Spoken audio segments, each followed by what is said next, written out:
Silakan Puan Menteri. Terima kasih Yang Berhormat Menteri, terima kasih Tan Sri Yang di-Pertua. Saya ingin bertanya tentang sukar untuk kita percaya sekiranya perunding kreatif tidak mempunyai gaji, bagaimana beliau ingin berfungsi. Tapi saya juga ingin bertanya, adakah term of reference bagi kedua-dua individu ini, termasuk kerja-kerja politik, kehadiran Ahmad Idham di Melaka bersama-sama dengan Menteri, adakah ini sebahagian daripada tugas beliau walaupun difahamkan beliau adalah PTTK. Dan soalannya juga ialah apakah wujud pertindihan ataupun pertindanan di antara fungsi mereka dan juga atase-atase kebudayaan yang ditempatkan di bawah MUTEK di sama ada Suruhanjaya Tinggi dan juga embassy kita di luar. Terima kasih. Terima kasih. Silakan Yang Berhormat Menteri. Tuan Pengerusi, Tuan Yang di-Pertua, di pejabat menteri, mereka ni semua adalah petugas-petugas yang dilantik.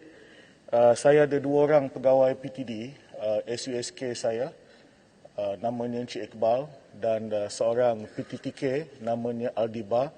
Yang ini memang pegawai PTD. Dan saya haramkan mereka untuk melibatkan diri dalam apa-apa jua kegiatan politik. Yang lain itu, mereka adalah pegawai saya, sama seperti Susah Akhbar saya, sama seperti sosial politik dan sebagainya. Kalau kita nak debat hal ini sampai besok pun kita tak selesai. Tetapi yang paling utama ialah kita hendak meningkatkan kerja-kerja diplomasi kebudayaan. Memang sudah ada. Pegawai MOTEK ada di beberapa di beberapa buah negara, namun istilah atashe kebudayaan ini kita harus lihat kembali supaya tugasannya itu meliputi maksud kebudayaan yang luas, dari falsafah kepada sejarah, kepada warisan, kepada pendidikan dan seni budaya. Dan seni budaya bukan hanya dengan izin performing arts, tetapi keseluruhan maksud seni budaya itu. Saya bagi sebagai contoh, sebagai Menteri Luar, saya sering bertemu dengan diplomat asing, terutamanya dari Amerika Utara dan Eropah, yang fasih berbahasa Melayu Indonesia, bukan berbahasa Melayu Malaysia. Saya jangkakan yang mereka ini pergi ke Indonesia untuk belajar bahasa Melayu Indonesia. Tetapi rupa-rupanya dia belajar di negara mereka. Kerana Indonesia ada program bahasa Indonesia yang sudah dijalankan sebagai contohnya di 30 buah negara sehingga tahun lalu, dan sehingga tahun 2024 mereka akan berada di 53 negara. Jadi istilah atashe kebudayaan yang bermaksud, yang termasuk makna bahasa, kesusasteraan, bagaimana kita menghubungkan penerbit-penerbit tempatan dengan penerbit-penerbit antarabangsa. Mungkin ada yang bertanya, dia kata ini memang sudah dilaksanakan. Saya kata memang betul ia telah dilaksanakan. Tetapi merapati penggiat seni budaya di luar negara, merapati penerbit-penerbit di luar negara, merapati institusi-institusi ini memerlukan kerja sepenuh masa yang sebahagiannya sudah mula dilakukan oleh Kementerian Luar, tapi harus diperkasa dan kami harus koordinasi lebih dengan kementerian-kementerian seperti Kementerian KKMM, MOTEK, termasuk KPT dan sebagainya. Soalan saya tadi, maaf. Sekejap. Saya kena tawarkan sebelah sini dulu soalan tambahan nombor 2. Soalan saya tentang term of reference. Kalau tak ada? Term of reference tadi. Term of reference untuk dua orang. Menteri belum jawab tadi. Term of reference, TOR. YB, boleh jawab sekali dengan soalan ni, Yang Berhormat Balik Pulau. Ya, ada boleh. Tambahan kedua. Okey, terima kasih Yang di-Pertua. Saya meneliti jawapan daripada Menteri tadi. Kalau setahu saya, kita tidak ada cultural attaché di embassy ataupun kedutaan-kedutaan Malaysia di luar. Kita ada immigration attaché, kita ada defence attaché, but cultural attaché are apparently missing. Dengan izin di kedutaan-kedutaan asing. Dan saya juga ingin bawa pandangan beberapa penggiat daripada seni budaya, mereka rasa terkilan dan tidak puas hati kerana yang dilantik itu ialah bukan daripada kalangan orang sektor budaya. Dilantik itu daripada perfilman dan sebagainya, tapi bukan daripada sektor budaya. Itu yang soalan saya, Anto. Terima kasih.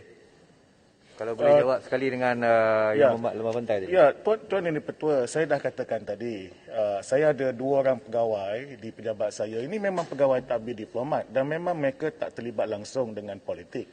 Yang lain-lain, ini terserah kepada budi bicara mereka. Jadi saya tidak boleh menghalang mereka sekiranya mereka ingin menghadiri aktiviti-aktiviti politik.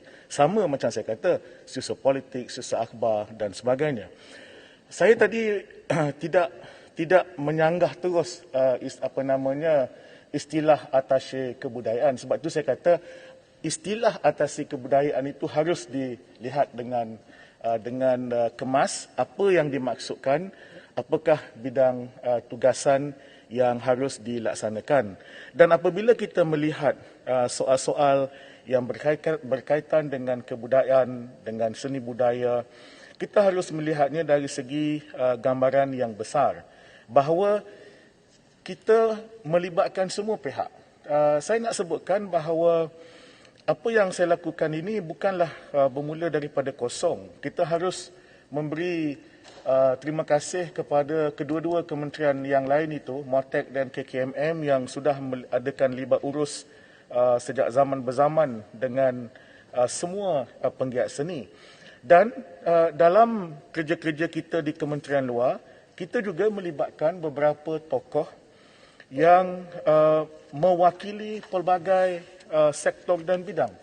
2 orang yang telah bersetuju misalnya untuk menjadi penasihat ialah Profesor Awang Sarian, ahli bahasa, Saudara Edin Khoo, seorang yang banyak menganjurkan kegiatan-kegiatan seni pentas tradisional Melayu, khususnya dari Kelantan, ke peringkat antarabangsa. Dan saya berbincang dengan seorang sastrawan negara, beliau umumnya bersetuju, tapi tak manis saya sebut nama sebelum beliau secara rasmi mengatakan persetujuannya. Dan juga dengan beberapa tokoh yang lain dalam bidang animasi, dalam bidang muzik dan sebagainya. 2 orang yang saya lantik ini sebagai petugas.